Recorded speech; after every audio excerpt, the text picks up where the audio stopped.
How's it going, everybody? Welcome to OP Entertainment. I'm Omar Darwish. I'm Pratik Cherian. And this is our review of Eternity. We're going to go spoiler-free on this. Yeah, it comes out in about 2 weeks. 2 weeks, so we're a little early on this. Directed by David Frayne. David Frayne. Starring Elizabeth Olsen, Miles Teller, Callum Turner, a bunch of other people. Divine Joy Randolph. That's pretty much, there's one other person in the cast, but it's pretty much just that cast. Yeah.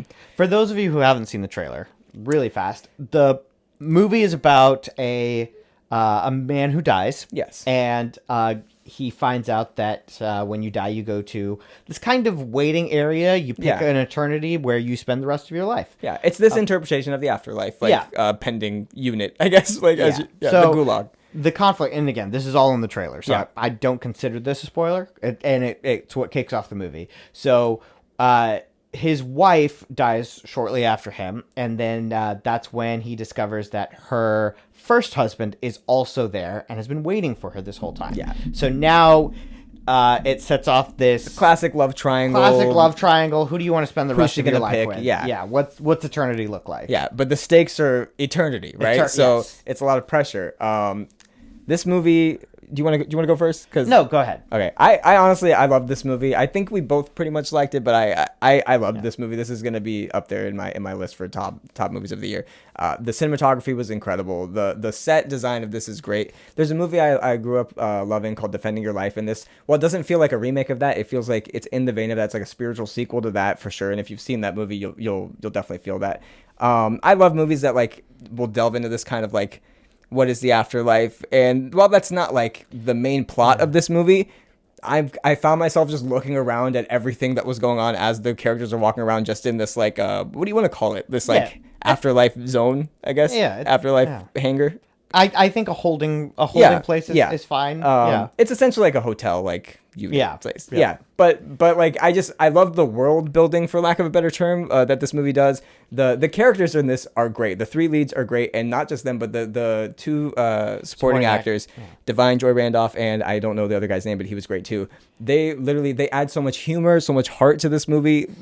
This movie is great. I really love this movie. The score is incredible. I may have already said that. Go on, Pratik. Yeah. No, I'm with you. I think, to me, the thing that stands out the most about this movie is just how sharply written it is. 100%. It's really funny, and not in a like throwing jokes at you or like slapstick kind of way. Yeah, I don't know if any of the jokes didn't land for me. It was really funny. Our theater was laughing through most of it. Yeah. But yeah, it's one of those things where it's funny just because of how cleverly it's written. For sure. And I think the performances also lend something to it. Like there's something about Miles Teller's wit and his ability to deliver They all deliver line. really well. I thought from an acting standpoint, I thought Elizabeth Olsen and Miles Teller especially stood out simply because they're playing characters that have kind of lived a full life and have died. So like, while they themselves, the actors, and are young, they kind of have to play these characters that still feel a little old, and I thought they were able to channel that really well. That can feel like a bit, and I thought as soon as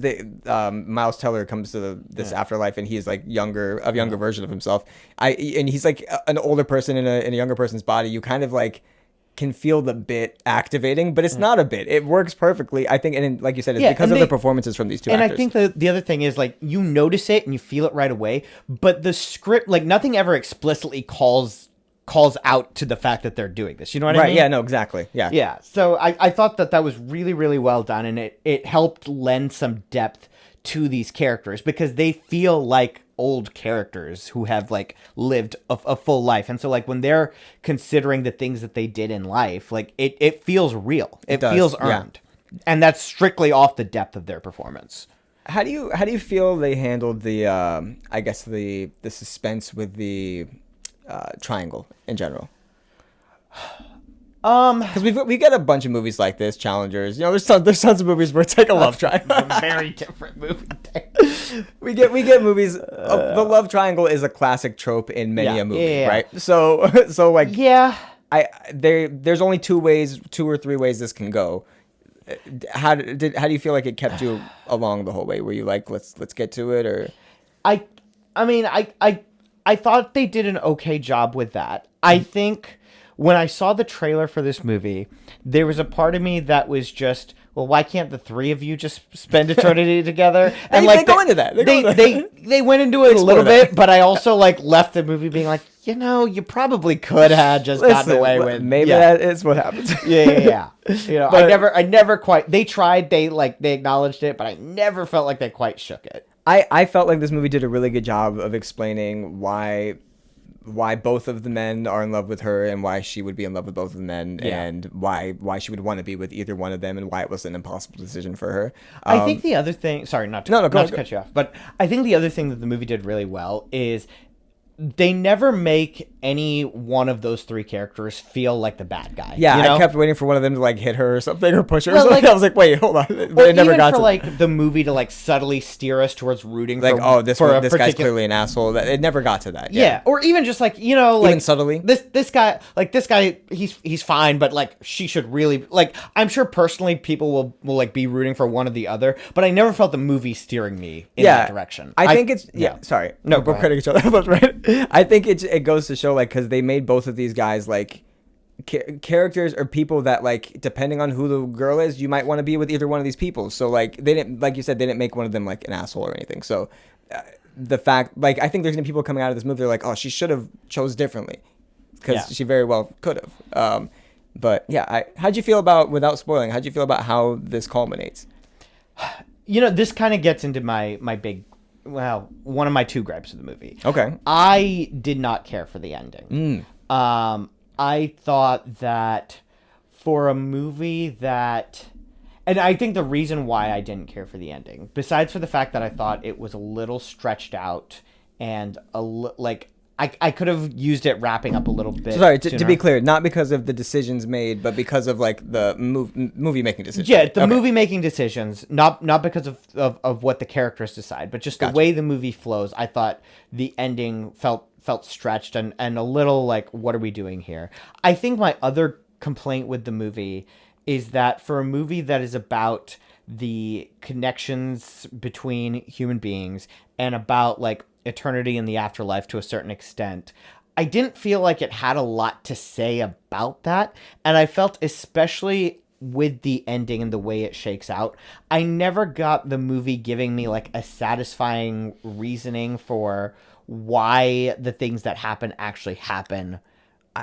Okay. So I almost agreed with you, but I kind of accepted throughout the movie or like midway through the movie that that's not what the movie is trying to do. But then, like, without getting into it, something that a conversation between Divine and who's the man? Miles Teller? Yeah, Miles Teller at the end of this, where she's like kind of explaining why she's there. Yeah. That I felt delivered everything that I needed as far as like what it all means, I guess, or at least what the movie said enough for me as far as like what it all, that aspect of it. Yeah, it's kind of tough to get into, but yeah, I guess I think I'm with you. There was a point in this movie where I didn't think it was saying much, and there was a point where I accepted like, okay, it's not trying to. But then we get to our ending, and it felt like the thing that was missing from the ending is like, I know you're not trying to, but that's what you're missing here. That's what would have like helped this whole thing hit home. Yeah, and to me, that's, again, especially given the subject material we're dealing with, feeling that lack of message, lack of oomph behind it, just really hurt the movie, in my opinion. I'll just say I think that message and that oomph is there. So maybe it's just like mileage may vary. Yeah, mileage may vary, exactly. I want to get into my gripes, but I really don't have any, because I want to agree with you that like towards the end it kind of does. I want to say it meanders a little bit, but it's really just some slight pacing issues. I'm still enjoying the story and how it's playing out, and I think like if it went quicker, it would have felt rushed. So I think it's because of how well the movie moves along up until a particular point, and then like the pacing issues kind of hit, and they stand in such stark contrast because of how well paced it was before. I think it's because it wants you to sit with those moments, and you really don't sit with them for too long. Like I honestly don't have that many issues with it. I don't think I would even dock it a point. Speaking of, are you ready to score this? Because I don't want to spoil this movie too much. I don't want to like give away too much. But I really love this movie, and I don't know if this is. I think I'm gonna give it a 10. I think I'm gonna give it a 10 for Dig. I was gonna say, like, would you call this like a romantic comedy? How would you frame this? I don't know. That's a good question. Because like, I guess it's not a romantic comedy in the traditional sense. It's not a rom-com. It's not a rom-com. but it is funny. It and is funny. and it is about romance. But like you said, it's not like it goes into the deep, like philosophical things of life that much. So it's not like a thinking man's. I don't know how you would describe this movie, but it's unique for a movie that is kind of a trope with like the love triangle. It's very unique. It's original. Like I said, the score was great. All the performances are great, and they surround the three leads in this movie with two supporting actors who are great. Yeah, I can't wait to watch this movie again. I can't wait till this hits theaters and people can go see this. This is a movie I'm going to be recommending to everybody. I feel like this is going to be one of those movies that flies under the radar. I could be wrong. I but really hope so. I really think hope not. Sorry. It's going to be one of those movies where like you and I will be able to like pull it out as a recommendation and really be like, yeah, we did our film nerd thing, didn't we? If this is one of those movies that doesn't get a physical, like a 4K release, and I'm gonna have to like go like order it from like all night. Like, oh my god. Order it from where? We don't do that. What are you talking talking about? From a legal site. A legal site, all right, in the US. Oh, hey, boxing yourself in a little bit there, aren't we? Listen, just studio, send us a screener of this and I can have it because this, I hope you're wrong. I hope this does do well. And it's not going to kill the box office, but hopefully, like, critically, because we were kind of talking off camera about this, it doesn't feel like anyone's going to get nominated for an Oscar for this. No, this does not feel like an awards movie. If it does get one award nomination, it'll be for the cinematography, I think, or maybe even for set design. But yeah, Anyway, 10 for me though. Yeah, scoring it, I was waffling between a 7 and an 8. I think I'm going to land 8 here. Like I said, the standouts are how well written it is and the performance from Miles Teller and Elizabeth Olsen. I don't know if we've talked about how funny this movie is. It's so funny. I kind of don't want to because I don't think you should go into it expecting to laugh. Like if you're just like, oh, I want to turn on a funny movie, I'm going to put this in. I don't think that's where it'll hit. It's not a consistent like cadence of jokes. Yeah, but it's not a movie that's telling jokes. It's not a funny movie. It's just a movie that has funny. Yeah, it's a movie that has humor to it. Yeah, but yeah. So I don't know. I don't want to hit on that. Like, yes, there was a line in there which I think might be the funniest line I've heard in a movie. There was a couple lines in there where I was just really laughing. There was one line in particular where like I was laughing and I didn't hear like the next 4 lines because I was still laughing at it. Yeah. But yeah, yeah, to me it's an 8. It's really good, but it's lacking a particular oomph to really bring it home. But with that said, definitely recommend it to people. I definitely recommend this too. I'm actually mad that this isn't in theaters now because I want to say go to your theater and go support this movie. But when it comes out, go if you're even slightly interested in this. I think most people will be satisfied with this movie. So I think so. Yeah, I think go watch the trailer. If it looks interesting, go see it because I think you'll enjoy it. Yeah, I think the trailer does encapsulate. A lot of trailers don't. I think this trailer kind of encapsulates the tone of this movie at least. So yeah, I think so too. All right, you want to take us out? All right, guys, we'll see you guys next week. Maybe not. Maybe not. Not next week.